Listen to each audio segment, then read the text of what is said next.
الصبح بدا من طلعته. پھر حضرت نوح علیہ السلام اور ان کی قوم کے حالات بیان ہوئے کہ نوح علیہ السلام نے جب اپنی قوم کو توحید کی دعوت دی اور انکار پر عذاب الہی سے ڈرایا تو قوم کے سرداروں نے ان سے کہا، بھلا کیا کہا؟ کہنے لگے آپ تو ہم جیسے بشر ہیں، تو ہماری طرح ہی ہیں آپ، اور آپ کے پیروکار پسماندہ یعنی غریب لوگ ہیں اور کم عقل لوگ ہیں. ہماری رائے میں آپ کو معاذ اللہ ہم پر کوئی فضیلت حاصل نہیں، بلکہ معاذ اللہ ثم معاذ اللہ. کہنے لگے آپ تو جھوٹے ہیں، اللہ کے نبی کو کہہ رہے ہیں معاذ اللہ استغفر اللہ. نوح علیہ السلام نے جواب دیا کہ میں اپنے رب کی جانب سے واضح دلیل رکھتا ہوں اور اس نے مجھے رحمت سے نوازا ہے، لیکن تم میرے مقام کو سمجھنے کی صلاحیت نہیں رکھتے، تم اتنی صلاحیت رکھتے نہیں ہو.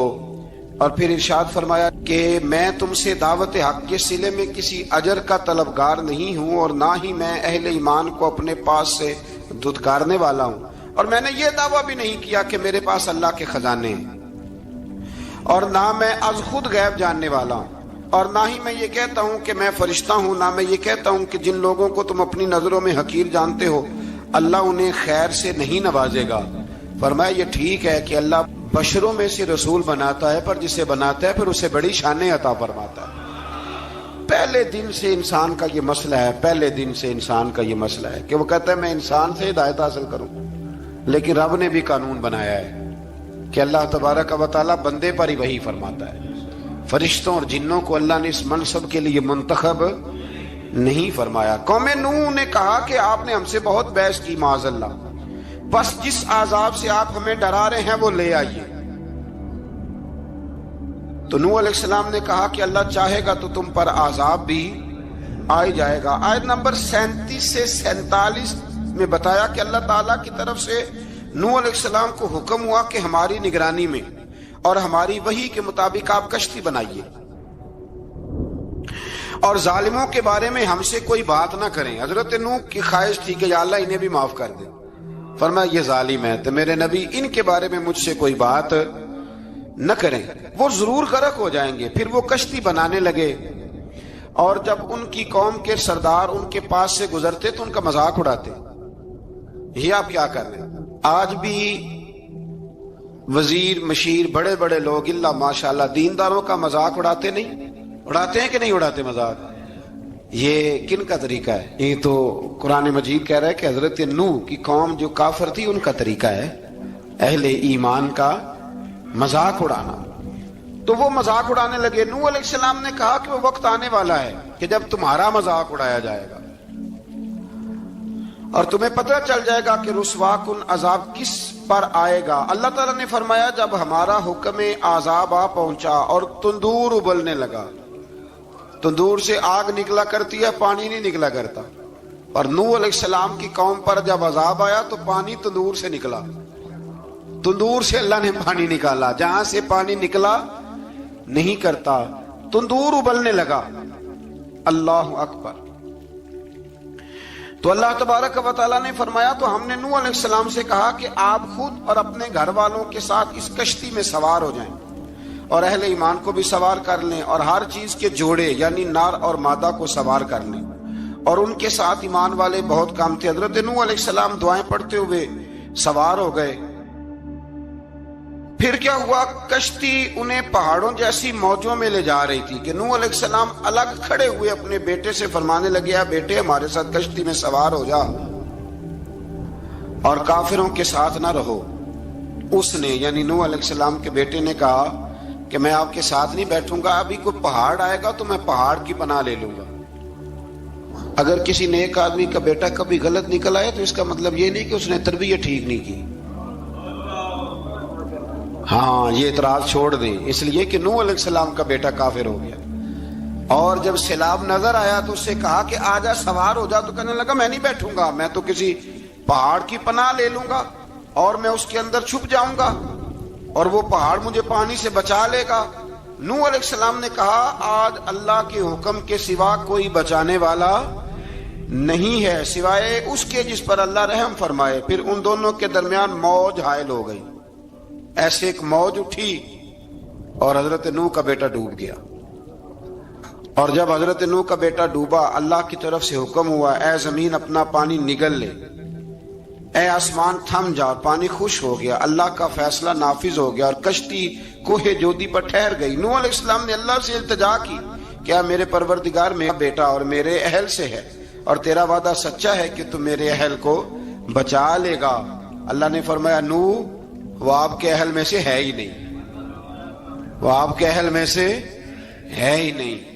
اہل میں سے وہ ہوگا جو آپ کے طریقے پہ چلے گا، جو طریقے پہ نہ چلے وہ نسل میں سے ہے ہی نہیں، وہ ختم ہو گئی بات۔ اللہ اکبر۔ اس کے اعمال ٹھیک نہیں، جس بات کی حقیقت کا آپ کو معلوم نہ ہو اس کے بارے میں سوال نہ کریں۔ تو نوح علیہ السلام نے اللہ تعالیٰ سے اپنی اس اجتہادی خطا پر مغفرت اور رحم کی دعا کی۔ پھر طوفان نوح تھم جانے کے بعد وہ سلامتی کے ساتھ اتر گئے۔ اجتہادی خطا میں نے ایک لفظ بولا ہے، یہ اجتہادی خطا کا مطلب یہ ہے کہ بعض اوقات انبیاء سے ایسی باتیں سرزد ہو جاتی ہیں کہ جو تعلیم امت کے لیے ضروری ہوتی ہیں، تاکہ لوگوں کو پتہ چل جائے کہ اللہ کی بارگاہ میں توبہ کیسے کرنی۔ اگر وہ لوگ توبہ نہ کرتے تو ہمیں توبہ کے طریقے سمجھ میں، یعنی ان سے اجتہادی خطا ہو گئی، کہنے میں کرنے میں کوئی ایسی بات ہو گئی جو بظاہر اللہ تعالیٰ کی رضا والی، تو فوراً معافی مانگ لیتے تھے۔ لیکن اب امتی اٹھ کے کہے کہ نبی گناہ گار ہے معاذ اللہ۔ حضرت آدم نے دعا مانگی تھی نا، ربنا ظلمنا انفسنا، اے اللہ ہم نے اپنی جانوں پر ظلم کیا۔ انہوں نے کہا تھا تو اگر کوئی بندہ حضرت آدم کو ظالم کہے گا تو کافر ہو جائے گا، تو اگر وہ کہے کہ وہ تو خود کہہ رہے ہیں، ایک بندہ اڑ جاتا ہے کہتے ہیں جو خود کہہ رہے ربنا ظلمنا، تو خدا کے بندے وہ اللہ کے نبی ہیں، وہ رب سے کہہ رہے ہیں، وہ عاجزی کے طور پر کہہ رہے ہیں۔ کچھ لوگ اڑ جاتے ہیں کہتے ہیں خود حضور نے کہا ہے جی انا بشر مثلکم، میں تمہاری طرح کا بشر ہوں، خود نبی پاک نے کہا ہے۔ عجیب بیوقوف بندے ہو، نبی کریم تو کہہ سکتے ہیں پر امتی اٹھ کے نہیں کہہ سکتا۔ اس نے تو کہنا ہے وہ حبیب اللہ ہے، اس نے تو کہنا ہے وہ قیامت میں شفاعت کرنے والے ہیں، امتی نے تو کہنا ہے وہ سارے نبیوں کے سردار ہیں، وہ امام الانبیاء ہیں۔ امتی وہ لفظ ادا کرے گا جو اس کے بنتے ہیں۔ اب کوئی بندہ اٹھ کے کہہ دے دیکھے نا، ایک بہت بڑا عالم تقریر کرتے ہوئے کہہ جی میں تو ان پڑھ آدمی ہوں، تو اس کا شاگرد کہے کہ استاد جی قسم اٹھائے ہاں آپ نے تقریر میں کہا نہیں میں ان پڑھ ہوں، آپ تو ان پڑھ ہے۔ تو یہ بات ادب ہے کہ بے ادبی ہے؟ چلیں اس سے آگے چلتے ہیں، یہ بھی ذرا مشکل سے سمجھ میں آئے گی۔ ایک اور بات جو جلدی سمجھ میں آ جائے گی، ایم این اے جب اعلان کرتا ہے، تقریر کرتا ہے، الیکشن لڑتا ہے تو کہتا نہیں میں قوم کا خادم ہوں، کہتے ہیں نا کہ میں قوم کا خادم سے آپ کیا کچھ کراتے ہو؟ سارے کام کراتے ہیں نا۔ خادم کو بندہ یہ بھی کہہ لیتا ہے کہ جھاڑو دے دے گلی میں، کہتے ہو کہ نہیں کہتے؟ تو اس نے بھی تو سپیکر میں کہا میں خادم ہوں، کہو اس سے کہ جھاڑو دے گلی میں آ کے، پھر پتہ کیا حال ہوگا؟ جھاڑو تو نہیں آئے گا اور ہو سکتا ہے کچھ ہے آ جائے۔ تو اس لیے اب کوئی بندہ کہے جی انہوں نے خود کہا ہے، تو ایک کچھ پوری جماعت ہے لوگوں کی جو بات کو سمجھتی نہیں، کہتے ہیں خود کہا ہے میں بشر ہوں، انہوں نے خود کہا ہے میں غیب نہیں جانتا، انہوں نے خود کہا ہے میرے پاس خزانہ کوئی نہیں، انہوں نے خود کہا ہے میرے پاس کوئی شے نہیں۔ تو اس لیے آپ سمجھیں کسی کے لفظوں پر اگر آپ گرا لگا کے بیٹھیں گے تو پھر اس سے بے ادبی ہوگی۔ تو نوح علیہ السلام نے اللہ سے اپنی اجتہادی خطا کی معافی مانگی۔ اب حضرت نوح کو کوئی خطا کار کہے گا تو بہت بڑا مجرم بن جائے گا، اس لیے کہ وہ اللہ کے نبی ہیں۔ آیت نمبر 50 میں قوم عاد کا ذکر ہے اور ان کی طرف دعوت توحید دینے کے لیے اللہ تعالیٰ نے حضرت ہود علیہ السلام کو بھیجا۔ ہود علیہ السلام نے قوم سے کہا کہ میں تم سے کسی چیز کا اجر طلب نہیں کروں گا، میرا اجر میرے اللہ کی بارگاہ میں ہے، بس تم اپنے رب سے بخشش مانگو، پھر اس کی بارگاہ میں توبہ کرو، اللہ تعالیٰ تم پر موسلا دار بارش برسائے گا اور تمہاری قوت میں اضافہ فرمائے گا۔ قوم عاد نے دعوت حق کو رد کیا اور ایمان نہ لائے، بلکہ ہود علیہ السلام پر طنز کیا۔ وہ کہنے لگے کہ ہمارے تو معبودوں نے، ہمارے بتوں نے معاذ اللہ آپ کو پاگل بنا دیا ہے، آپ کو مجنون بنا دیا ہے، الٹا حضرت ہود کو کہنے لگے، اس لیے آپ ایسی باتیں کرتے ہیں۔ ہود علیہ السلام نے کہا میں اللہ کو گواہ بناتا ہوں اور تم بھی گواہ رہنا کہ میں تمہارے شرک سے بری ہوں اور میں اللہ پر توکل کرتا ہوں اور میں نے رسالت کا حق ادا کر دیا ہے۔ آیت نمبر 58 میں اللہ تعالیٰ نے فرمایا جب ہمارے عذاب کا وقت آ گیا تو ہم نے اپنی رحمت سے ہود اور ان کے ساتھ مومنوں کو نجات عطا کی۔ قوم عاد نے اللہ کی نشانیاں اور رسولوں کو جھٹلایا اور دنیا اور آخرت میں لعنت کے حقدار ہوئے۔ آیت نمبر 61 میں پھر سے حضرت صالح علیہ السلام اور ان کی قوم سمود کے حالات کو بیان کیا گیا ہے۔ حضرت صالح نے کہا ہے میری قوم اللہ وحدہ لا شریک کی عبادت کرو، اس سے بخشش طلب کرو، اس کی بارگاہ میں توبہ کرو، اس نے تمہیں زمین سے پیدا کیا ہے، اس پر آباد کیا ہے۔ جواب دیا ہے صالح ہمارے آباء و اجداد کے معبودوں کی عبادت کو روکنے سے پہلے ہمیں آپ سے بڑی امیدیں تھیں اور اب آپ ہمیں روکنے لگ گئے ہیں باپ دادا کے دین سے، لیکن اب ہمیں آپ کی دعوت کے بارے میں شکوک ہیں۔ صالح علیہ السلام نے اپنی قوم سے کہا کہ یہ اللہ کی اونٹنی ہے اور یہ تمہارے لیے نشانی ہے، اسے چرنے کے لیے آزاد چھوڑ دو اور اسے تکلیف نہ دینا۔ اللہ اکبر، ورنہ تمہیں عذاب پہنچے گا۔ انہوں نے اونٹنی کی کونچیں کاٹ ڈالی۔ صالح علیہ السلام نے کہا تم صرف 3 دن اپنے گھروں میں مزے اٹھا لو، 3 دن، پھر اللہ کا یقینی عذاب آئے گا۔ پھر ایک چنگاڑ نے ان کو آ دبوچا، وہ اپنے گھروں میں گھٹنوں کے بل اوندے پڑے رہ گئے۔ صرف صالح علیہ السلام ان کے ساتھ اہل ایمان اس عذاب سے بچے۔ یہ 3 قوموں کا ذکر ہو گیا، نوح علیہ السلام کی قوم کا بھی، ہود علیہ السلام کی قوم کا بھی، اور حضرت صالح علیہ۔ آگے اللہ تبارک و تعالیٰ نے آیت نمبر 69 میں اس بات کا بیان فرمایا کہ حضرت ابراہیم علیہ السلام کے پاس فرشتے بشری شکل میں آئے، انسانی شکل۔ انہوں نے اجنبی مہمانوں کے لیے بچڑے کا بھنا ہوا گوشت تیار کرایا۔ آپ یقین کریں کچھ باتیں لوگ ایسی بیان کرتے ہیں کہ جن کو نہ سن کے بندے کا دل کرتا ہے کہ اس بندے کو بتائیں کہ یار یہاں تو دین سارا پڑھ۔ ایک صاحب مجھے کہنے لگے جی میں ایک پیر صاحب کے پاس گیا تھا تو بڑی مرغن غذائیں تھیں، انہوں نے میری بڑی خدمت کی پر مجھے نہیں اچھا لگا، پیروں کو چاہیے سادی روٹی رکھیں۔ میں کہ تو پیراں واسطے لسٹ بنا خاں انہوں نے کس طرح نہ ہونا چاہیے۔ یہ بہت بڑی مصیبت ہے۔ اگر آپ سادہ کھانا کھلا دیں تب بھی اعتراض ہے، اچھا کھلا دیں کہنے رولا ہے کوئی پیر چوکھے مالدار، دونوں طرف سے مسئلہ۔ تو کہنے لگا جی نہیں پیروں کا کیا کام ہے، وہ کڑائیاں اور وہ سارے۔ تو پھر میں نے انہیں کہا کہ آپ اس طرح کریں، گھر جا کے نا تو 12ویں سپارے کی تلاوت کریں۔ حضرت ابراہیم نے اپنے مہمانوں کے لیے بھونا ہوا کھانا تیار فرمایا تھا۔ تو آپ کیا کہیں گے کہ حضرت ابراہیم درویش نہیں تھے؟ عجیب بات ہے بھائی، آپ ہر بات میں اڑ جاتے ہیں۔ دین ہم نے وہ لینا ہے جو اللہ کا قرآن ہمیں دیتا ہے اور رسول اللہ کی حدیث ہمیں دیتی ہے۔ جب انہوں نے دیکھا کہ مہمان کھانے کی طرف ہاتھ نہیں بڑھا رہے تو ان کو ڈر محسوس ہوا۔ حضرت ابراہیم کو فرشتوں نے کہا کہ ہمیں قوم لوط علیہ السلام کے عذاب کے لیے بھیجا گیا ہے۔ حضرت ابراہیم کی بیوی کھڑی تھی، اس پر وہ مسکرائیں تو فرشتوں نے اللہ کی طرف سے انہیں حضرت اسحاق علیہ السلام اور اس کے بعد حضرت یعقوب علیہ السلام کی بشارت عطا۔ اسحاق علیہ السلام حضرت ابراہیم کے بیٹے ہیں اور یعقوب علیہ السلام پوتے ہیں، اور یعقوب علیہ السلام کے بیٹے یوسف علیہ السلام۔ ہاں اللہ اگر چاہے تو 7 نسلوں میں نبوت رکھ دیتا ہے اگر اس کی منشا ہو۔ تو حضرت یعقوب کی بشارت دی۔ انہوں نے حیرت سے کہا کہ ہم دونوں میاں بیوی تو بوڑھے ہیں، اس عمر میں اولاد کیسے ہوگی؟ تو فرشتوں نے جواب دیا اے ابراہیم کے گھر والوں، تم پر اللہ کی رحمتیں اور برکتیں ہوں، اللہ کی قدرت پر تمہیں کیوں تعجب ہے؟ اللہ فرماتا ہے کہ بیٹے کی بشارت سن کر ابراہیم کا خوف دور ہو گیا اور پھر وہ قوم لوط کے بارے میں گفتگو کرنے لگے۔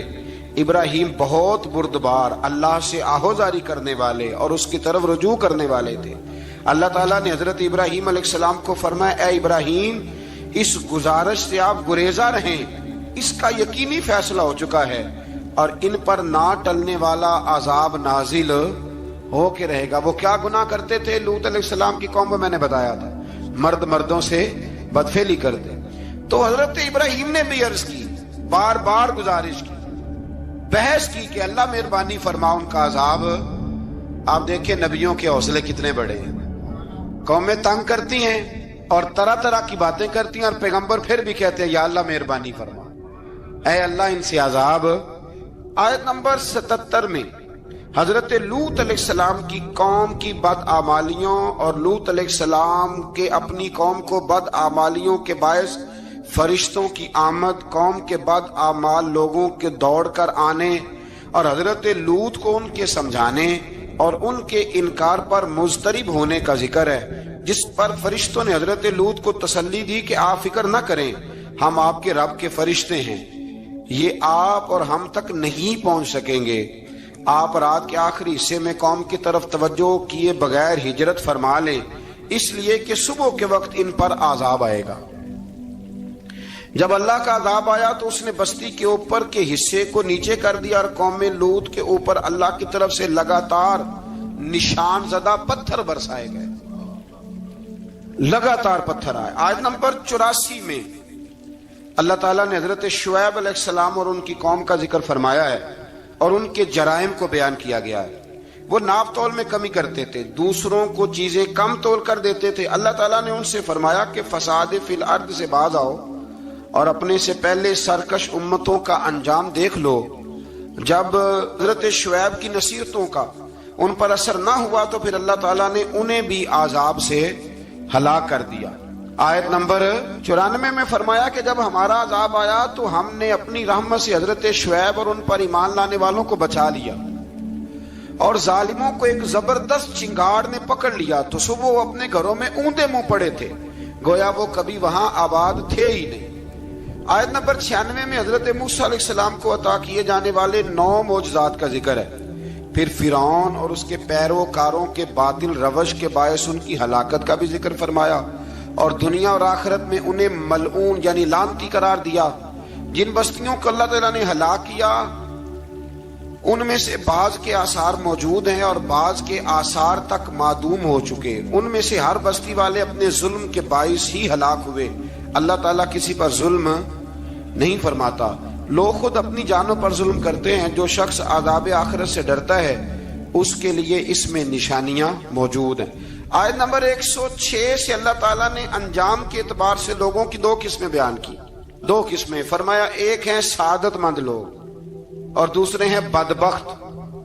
فرمایا بدبختوں کا ٹھکانہ جہنم ہے جس میں وہ ہمیشہ رہیں گے، اور نیک بختوں کا ٹھکانہ جنت ہے، وہ ہمیشہ اسی میں رہیں گے، اور ان کے لیے اللہ کی طرف سے نا ختم ہونے والی عطائیں۔ آیت نمبر 110 میں حضور صلی اللہ علیہ وسلم کو تسلی دی گئی کہ جس طرح یہ لوگ قرآن کے بارے میں اختلاف کرتے ہیں، اسی طرح قوم موسیٰ نے تورات کے بارے میں بھی اختلاف کیا تھا، اور اللہ نے ان کے اعمال کا پورا بدلہ انہیں دیا۔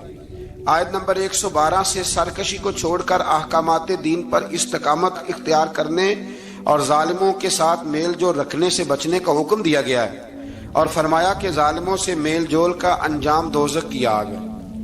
ہم لوگ نہ شکوہ کرتے ہیں، کسی حکومت کو بنے ہوئے 6 مہینے گزرتے ہیں تو شکوہ شروع ہو جاتا ہے، حالانکہ وہ خود تو نہیں نہ بنتے، ان کو کوئی بنانے والا ہے۔ تو ظالم کا جو مددگار ہوتا ہے وہ بھی ظالم ہوتا ہے، اس لیے احتیاط کریں۔ اور یہ صرف سیاستدانوں کی بات نہیں، دنیا کے ہر معاملے میں آپ غور کریں کہ آپ کسی ظالم کے مددگار تو نہیں۔ اللہ تعالی ہمیں حق پر استقامت عطا فرمائے۔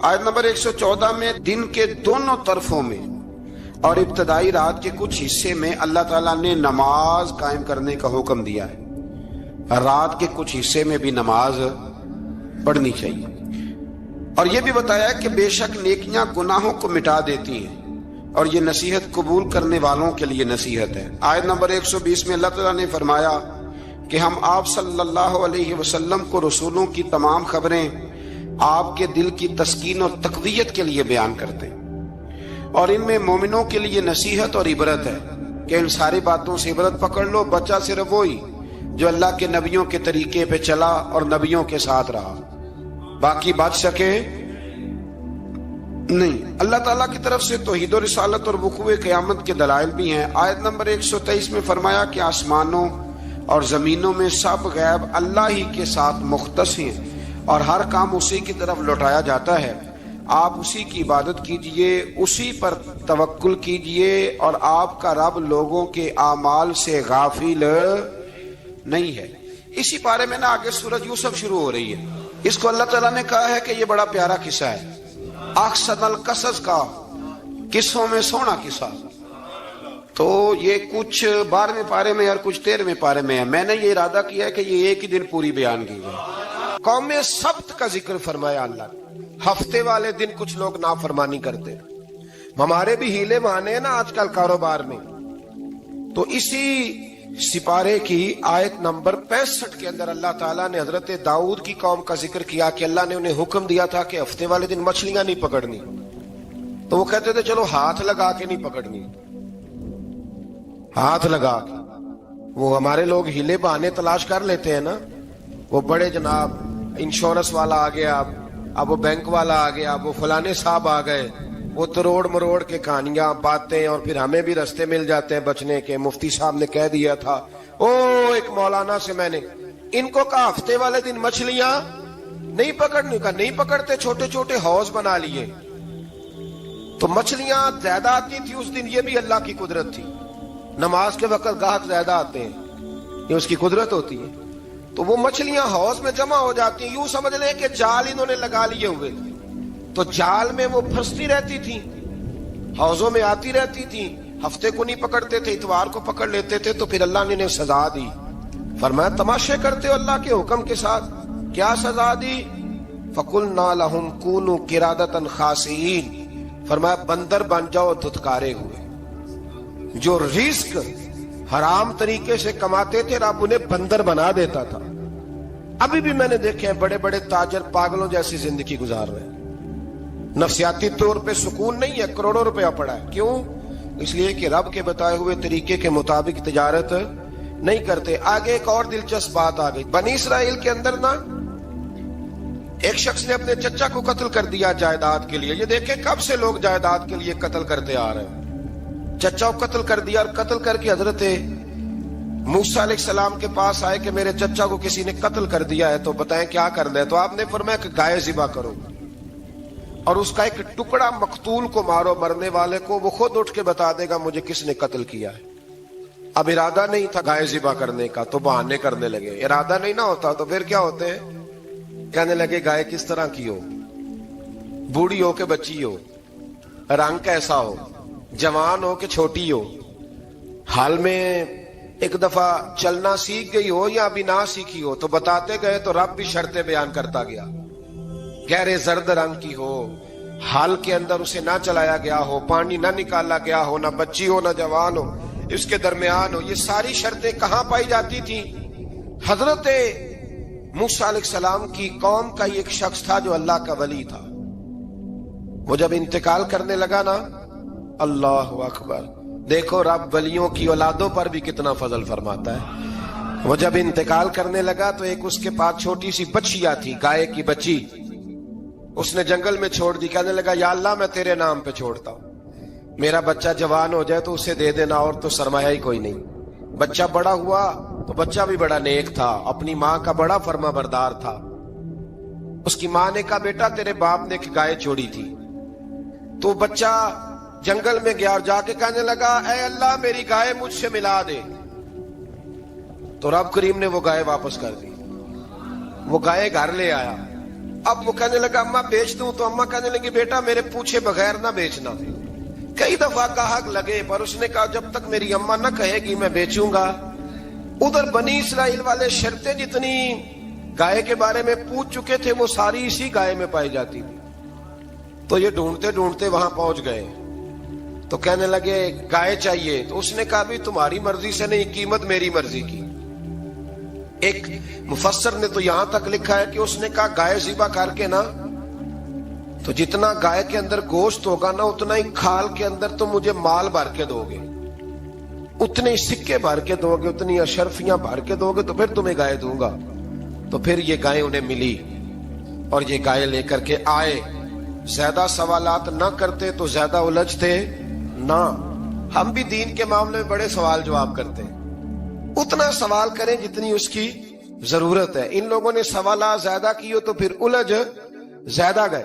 تو میرے بھائی اس کا ذکر بھی اللہ تبارک و تعالیٰ نے پہلے پارے کے اندر بیان فرمایا. پھر اللہ کریم نے فرمایا کہ کچھ ایسے لوگ بھی ہیں یہودیوں میں سے جن کا دعویٰ ہو گیا ہے کہ ہم اللہ کے بڑے پیارے ہیں. فرمایا یہ صرف ان کے منہ کی باتیں ہیں, یہ تو قیامت میں پتہ چلے گا نا کہ اللہ کا پیار کس کے ساتھ زیادہ ہے. اور پھر یہ بھی یہودیوں نے دعویٰ کیا ہے. اسی پارے میں اللہ فرماتے ہیں کہ ان کا دعویٰ ہے کہ ہم اللہ کے بڑے پیارے ہیں, جنت میں ہم ہی جائیں گے. تو اللہ فرماتے ہیں پھر مرنے کی دعا تو کرو. جنت میں تو مار کے جانا ہے نا، لیکن رب فرماتے ہیں یہ کبھی مرنے کی دعا نہیں کریں گے، اس لیے کہ انہیں پتہ ہے کہ ہم نے آخرت کے لیے کیا بھیجا۔ لیکن جی پہلا حکم آ گیا یا ایھا الذین آمنوا کہہ کے، پہلی آیت قرآن پاک کی پہلے سپارے میں پہلی آیت جس میں اللہ نے کہا یا ایھا الذین آمنوا، تو پہلا حکم آمنوا کہہ کے آیت نمبر 104 میں جو اللہ نے حکم دیا ہے نا، وہ نبی پاک کی تعظیم کا حکم ہے۔ پہلا حکم ہی اللہ نے حضور کی عزت اور ناموس کا ارشاد فرمایا۔ پہلا اس ترتیب کے لحاظ سے وہ ہوا یہ کہ جب نبی پاک کو بات ارشاد کرتے تو صحابہ کرام اٹھ کے عرض کرتے رائینا یا رسول اللہ، حضور سمجھ نہیں آئی ذرا رعایت کر دے۔ تو یہودیوں کی عبرانی زبان کے اندر نہ ذرا کھینچ کے پڑھتے تھے رائینا، تو اس کا معنی بنتا تھا معاذ اللہ اے ہمارے چرواہے، بکریاں چرانے والے کو بھی وہ رائینا کہتے تھے۔ تو جب صحابہ یہ کہنے لگے تو اللہ نے منع ہی کر دیا، فرمایا میرے محبوب کے غلاموں، اس لفظ کے پیچھے چھپ کے، اس لفظ کے پیچھے چھپ کے لوگ میرے نبی کی بے ادبی کر جاتے ہیں، تو جس لفظ کا کوئی ایک معنی بے ادبی والا بنتا ہو وہ لفظ بھی میرے نبی کے لیے نہ کہو، لفظ وہ والے کہو جس میں کوئی بے ادبی کا معنی نکلے نہ۔ یہاں لوگوں نے بڑے بڑے لفظ نہیں بول دیے، پھر کہتے میرا مطلب یہ تھا، میرا مطلب وہ تھا، تو نے وہ لفظ بولا کیوں جس کا کوئی غلط مطلب بھی نکل سکتا تھا۔ اللہ نے فرمایا یا ایھا الذین آمنوا لا تقولوا رائینا، اے ایمان والو رائینا کہو ہی نہ۔ تو یا اللہ کیا کہیں؟ فرمایا وقولوا انظرنا، تم کہو یا رسول اللہ ایک نظر فرمائیے، انداز دیکھیے، انظرنا ایک نظر۔ تو ہمارے بزرگ تو پہلے ہی بڑے پیار والوں نے کہہ دیا یا رسول اللہ انظر حالنا، کہتے کہاں سے لاتے ہو جملے؟ میں نے کہا اللہ کی کتاب سے، یا رسول اللہ انظر حالنا یا حبیب اللہ اسمع قالا، تو تم کہو انظرنا محبوب نظر کرم کرے، واسمعوا، اور کیا ضرورت ہے دوبارہ پوچھنے کی؟ اللہ کہتا ہے پہلے ہی دھیان سے سنا کرو، پہلے ہی واسمعوا، پہلے ہی احتیاط سے سنو، وللکافرین عذاب علیم، اور کافروں کے لیے دردناک عذاب ہے۔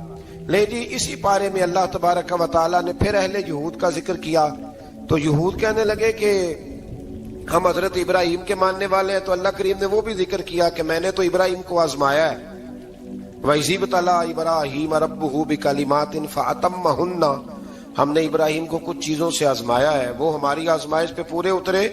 قَالَ إِنِّي جَاعِلُكَ لِلنَّاسِ إِمَامًا، تو پھر ہم نے انہیں کہا کہ ہم آپ کو پوری دنیا کا امام بنائیں گے۔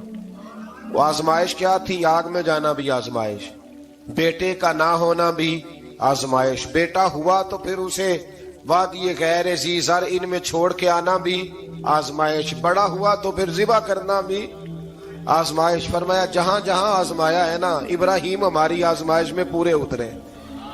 فرمایا تم مفت میں حضرت ابراہیم کی اولاد بنتے ہو اور ان کا نام لیتے ہو اور ان کے ساتھ اپنا تعلق بناتے ہو، دیکھو تو صحیح وہ کتنی آزمائشوں سے گزرے۔ تو اس کا بھی اللہ نے اسی میں ذکر فرمایا۔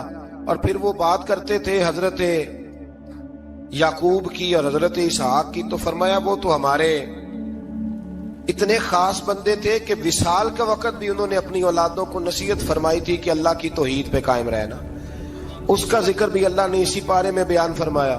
اور جو حضرت ابراہیم اور جناب اسماعیل نے کعبہ تعمیر کیا تو اس کا ذکر بھی اللہ تعالیٰ نے اسی بارے میں فرمایا۔ فرمایا جب وہ کعبہ بنا رہے تھے تو کہہ رہے تھے ربنا تقبل منا، کہہ رہے تھے اے اللہ بنا ہم نے دیا ہے پر مہربانی فرما ہم سے قبول فرما لے۔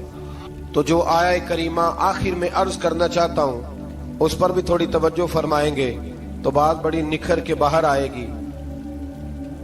یہ 16ویں رکوع کے اندر اللہ نے پھر یہود کا اور عیسائیت کا ذکر فرمایا، تو اللہ کریم نے ایک بات ارشاد فرمائی، یہودیوں کے ہاں جب کوئی بچہ پیدا ہوتا تھا پیلے رنگ کے ساتھ اس کو رنگتے تھے، یا کوئی خاص رنگ تھا ان کا، بچہ پیدا ہوتا تو اس پر وہ رنگ چڑھاتے کہ یہ جی ہمارے مذہب کا رنگ ہے۔ ہمارے ہاں بھی رسمیں ہیں نا اپنی اپنی، معاذ اللہ اپنی اپنی نہیں ہونی چاہیے، اللہ رسول کا حکم ہونا چاہیے۔ تو یہودیوں کے ہاں بچہ پیدا ہوتا تو ایک خاص رنگ چڑھاتے، عیسائیوں کے ہاں پیدا ہوتا تو وہ بھی ایک خاص رنگ چڑھاتے۔ تو مسلمانوں کے ہاں بچے پیدا ہوئے تو انہوں نے بھی توجہ کی کہ یہ کیا ہو رہا ہے، تو رب کریم نے فرمایا صبغۃ اللہ، رنگ اللہ کا ہی ہے، ومن احسن من اللہ صبغا، اور فرمایا اللہ کے رنگ سے زیادہ خوبصورت کس کا رنگ ہو سکتا ہے؟ اللہ کا رنگ کیا ہے؟ لا الہ الا اللہ محمد الرسول اللہ صلی اللہ علیہ، فرمایا نیلے پیلے کالے رنگ نہ چڑھاؤ، اپنے ذہن پر توحید و رسالت کا رنگ چڑھاؤ، یہ سب سے بہترین رنگ ہے۔ اگر تمہارے ذہنوں پر رب رسول کی توحید کا رنگ چڑھ گیا تو یہ وہ والا رنگ ہے، پھر تمہیں کسی اور رنگ کی طرف جانے کی ضرورت نہیں پڑے گی۔ تو فرمایا رنگ وہ پیدا کرو جو توحید کا ہے، رسالت کا ہے، اس رنگ کی توجہ کرو۔ قرآن مجید کے اس پارے میں اللہ کریم نے مختلف باتیں بیان کر کے آخری رکوع میں یہ جو رنگ کا ذکر فرمایا نا، تو یہ لگتا ہے پورے پارے کا خلاصہ ہے کہ رب کریم نے فرمایا اصل بات یہ ہے کہ تمہاری سوچوں پہ رب رسول کی توحید و رسالت کا رنگ ہونا چاہیے۔ وہ ایک دفعہ مسلمہ کذاب بے ایمان کہنے لگا میں نے بنا لیا ہے قرآن پاک کا جواب، معاذ اللہ۔ جواب کیا بنایا؟ وہ سورت ہے نا القاریہ ملقاریہ، وما ادراک ملقاریہ، کھڑکھڑانے والی کیا ہے؟ کھڑکھڑانے والی تمہیں کیا پتا کیا ہے؟ کھڑکھڑی قیامت کا ذکر ہے۔ کہنے لگا میں نے اس جیسی صورت بنا لیا، تو کیا بنایا؟ الفیل ملفیل، وما ادراک ملفیل۔ کہنے لگا ہاتھی، تمہیں کیا پتا کیا ہاتھی؟ تم کیا جانو کیا ہاتھی؟ تو پاس جو اس کے اپنے بیٹھے تھے نا چیلے، کہنے لگے چپ کر جا، سارے زمانے کو پتا ہاتھی کیا ہوتا ہے۔ تو پاگل ہے، اس کے دو کان ہوتے ہیں، ایک سونڈ ہوتی ہے، چار اس کے پیر ہوتے ہیں۔ بیوقوف آدمی قرآن کا مقابلہ کرنا ہے تو وہ چج کے ساتھ کر، پاگلوں کی طرح مقابلہ کرے گا، جوتے کھائے گا بھی، ہمیں بھی پڑھوائے گا۔ تو قرآن مجید کا کوئی مقابلہ کر سکا؟ تو اس آیہ مبارکہ میں اللہ نے کافروں کو یہ کہا اگر مقابلہ نہیں کر سکتے تو پھر اللہ سے ڈرو، ورنہ دوزخ میں ڈالے جاؤ گے، وہ جس کا ایندھن آدمی اور پتھر ہے، اور بنائی بھی کافروں کے لیے گئی ہے۔ اعدت للکافرین، جہنم کس کے لیے بنائی گئی ہے؟ کافروں اور منافقوں کے لیے۔ مسلمانوں کے لیے بنائی گئی، مسلمان مرضی سے چھلانگے لگائیں تو ان کی موج ہے، ورنہ ان کے لیے جہنم، ان کے لیے اللہ نے جنت بنائی ہے۔ اور یہ بات کرتے ہی رب کریم نے فرمایا اے محبوب علیہ الصلوۃ والسلام، مومنوں کو خوشخبری دے دیں کہ اللہ نے ان کے لیے جنت بنائی ہے، اس میں باغات ہیں، انہیں رزق دیا جائے گا کھانے کے لیے، اور اس میں انہیں پاکیزہ بیویاں دی جائیں گی، اور پھر وہ اس میں ہمیشہ رہیں گے، انہیں اس سے نکالا نہیں جائے گا۔ آگے جو آیات کریمہ ہے نا، اس کے اندر اللہ تبارک و تعالیٰ نے فرمایا ہے کہ اللہ حیا نہیں کرتا سمجھانے کے لیے مچھر کی مثال بھی دینی پڑے۔ فرمایا قرآن سے کچھ لوگ ہدایت حاصل کرتے ہیں اور کچھ گمراہ ہو جاتے ہیں۔ جب لوگ اپنی مرضی کی تشریحات چاہتے ہیں تو گمراہ ہوتے ہیں، اور جب قرآن کو رسول اللہ صلی اللہ علیہ وسلم اور امت مسلمہ کی تشریحات کی روشنی میں سمجھتے ہیں تو پھر اللہ ہدایت عطا فرماتا ہے۔ پھر اللہ تبارک و تعالیٰ نے آگے ارشاد فرمایا حضرت آدم کی پیدائش کا واقعہ۔ کچھ مفسرین نے لکھا اللہ نے مشورہ کیا تھا فرشتوں سے، وَإِذْ قَالَ رَبُّكَ لِلْمَلَائِكَةِ إِنِّي جَاعِلٌ فِي الْأَرْضِ خَلِيفَةً، لیکن کچھ مفسرین کہتے ہیں کہ اللہ کو ضرورت نہیں فرشتوں سے مشورہ کرنے کی، اللہ نے فرشتوں سے مشورہ نہیں کیا، بلکہ رب نے انہیں آگاہ فرمایا تھا کہ میں لگا ہوں زمین پہ اپنا نائب بنانے، میں خلافت دینے لگا ہوں زمین پہ۔ اب یہ تو دینے والی کی مرضی ہے نا، اس نے کس کو دینی ہے، یہ تو دینے والے کی مرضی ہے نا، اس نے۔ تو کچھ لوگ کہتے ہیں کہ دینے والے سے زیادہ ہمیں پتہ ہے۔ تو فرشتوں کو بھی یہ اجتہادی خطا ہو گئی، کہنے لگے یا اللہ اسے نہ بنانا، یہ فساد کرے گا، یہ خون ریزیاں کرے گا۔ تو اللہ نے فرمایا جو میں جانتا ہوں وہ تم، اللہ اکبر۔ امام راضی فرماتے جب رمضان آتا ہے تو اللہ فرشتوں سے کہتا ہے ذرا یہ کھول کے دروازے دیکھو نا یہ زمین پہ کیا کر رہے ہیں، تم تو کہتے تھے فساد کریں گے اور یہ سارے تراویحیں پڑھ رہے ہیں، تم تو گویا کہتے تھے فساد کریں گے اور یہ تو دیکھو گویا رمضان کے روزے رکھ رہے ہیں، یہ تو میری یاد میں نکلے ہوئے ہیں۔ تم کچھ کہتے تھے اور دیکھو میں نے تمہیں کہا تھا نا جو میں جانتا ہوں وہ تم۔ اللہ نے پھر حضرت آدم علیہ السلام کو تمام زمانے کے علوم عطا کیے، علم سکھا لیا۔ تو فرشتوں سے کہا تم بھی ان چیزوں کے نام بتاؤ، تو وہ بتا سکے نہیں۔ اللہ نے فرمایا اب اس طرح کرو آدم کو سجدہ کرو، سب نے سجدہ کیا سوائے، وہ کہنے لگا یا اللہ صرف تجھے ہی کرنا ہے، کرنا بھی صرف اللہ کو چاہیے، پر رب کے آگے بھی جھکنا چاہیے، اور جس کے سامنے رب جھکائے نا وہاں بھی۔ اور یہ جو عاجزی ہے نا، یہ جو جھکنا ہے یہ علم کے آگے ہے، ہماری مصیبت یہ ہے کہ ہم علم کے آگے بھی گردن جھکانے کو تیار نہیں ہوتے، وہاں بھی ہم خود عالم فاضل بن جاتے ہیں۔ تو فرمایا کہ سب سے کہا سجدہ کرو، سب نے سجدہ کیا سوائے ابلیس کے، تو پھر ہوا کیا؟ وکان من الکافرین، وہ کافروں میں سے ہو گیا۔ پھر اللہ نے حضرت آدم کو اور جناب حوا کو نا مقام دے دیا جنت میں رہنے کے لیے، اور کہا سارا کچھ کھانا، درخت کے قریب نہ جانا۔ ابھی آپ کسی سے کہہ دیں تھوڑا سا تو پیچھے نہ دیکھنا، یعنی اگر میری سمجھ لیں ادب کی وجہ سے کوئی 1.5-2 منٹ یا 6 منٹ نہیں بھی نہ دیکھے گا تو سوچے گا ضرور کہ پتہ نہیں اب پیچھے کیا ہے، مصیبت کیا ہے۔ یعنی آپ کہہ کے دیکھ لیں کسی کو، پیچھے نہ دیکھنا، فطرت ہے نا انسان کی، وہ جستجو کرتا ہے، کہا اس درخت کے پاس نہ جانا۔ تو حضرت حوا سلام اللہ علیہ کہتے ہیں دل میں خیال رہتا تھا کہ آخر ہے کیا درخت کے پاس۔ یہی انسان کا عقیدہ توحید ہے کہ جہاں سے رب منع کر دے وہاں وہ منع ہو جائے، اور یہ ان کی خطا نہیں تھی، یہ اللہ کی حکمت تھی، چونکہ رب نے تو پہلے کہہ دیا تھا بنایا ہی زمین کے لیے، تو یہ تو سارا کچھ ہونا تھا تو زمین پہ آنا تھا نا۔ تو حضرت حوا اور جناب آدم کے پاس شیطان آیا، اب اس کو نکال تو دیا تھا پر ابھی اس کا جنت میں آنا جانا بند نہیں ہوا تھا، یہ بھی اللہ کی حکمت تھی۔ تو وہ کہنے لگا تمہیں پتہ ہے بعد میں مر جاؤ گے؟ تو حضرت حوا کہنے لگی کیا موت بھی آئے گی؟ کہاں، اس کی تکلیف بھی بڑی ہوگی، تو پھر بچیں گے کیسے؟ تو کہنے لگے پھل کھا لو اس درخت کا، تو بچنے کے لیے پھل کھایا تھا۔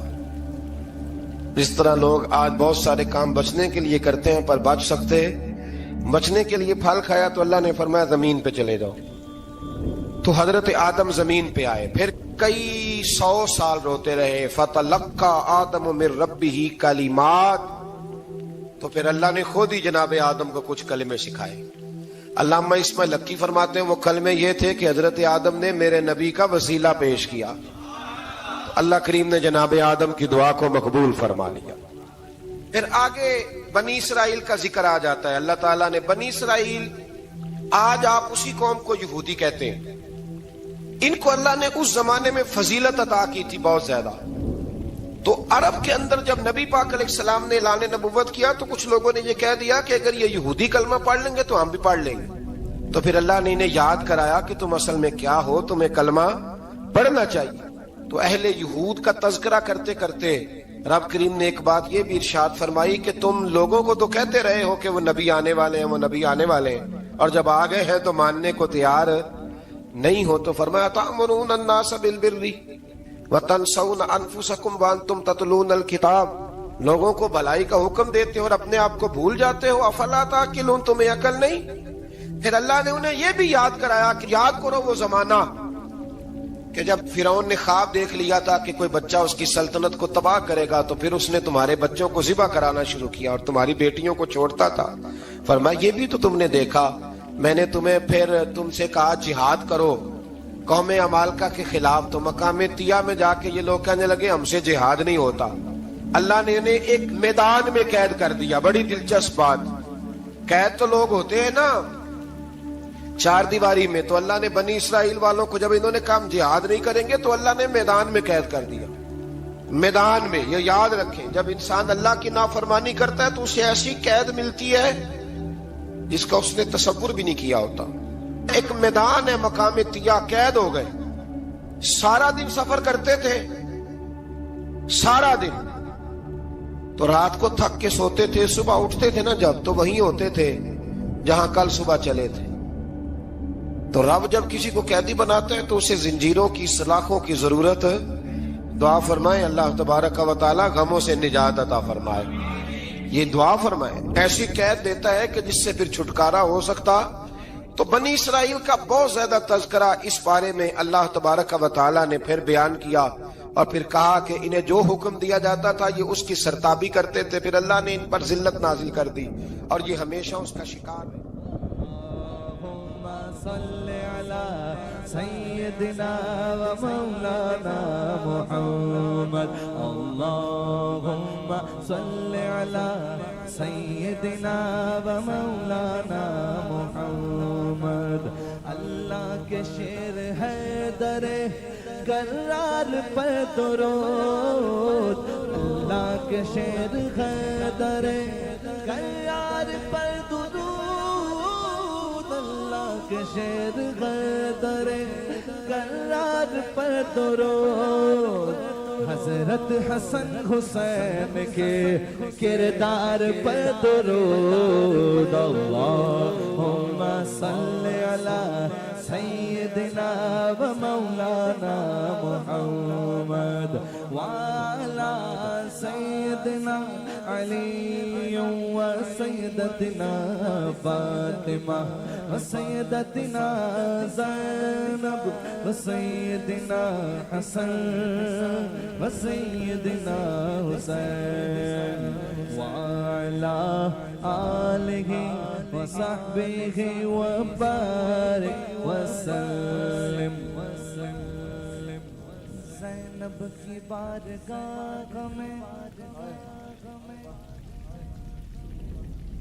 زینب کی بارگاہ میں زینب کی بارگاہ میں زینب کی بارگاہ میں سلام نیاز ہے زینب کی بارگاہ میں سلام نیاز ہے جو مرتضیٰ کی لاڈلی زہرا کا ناز ہے اللہم صلی علی سیدنا و مولانا محمد وعلی سیدنا علی و سیدتنا فاطمہ و سیدتنا زینب و سیدنا حسن و سیدنا حسین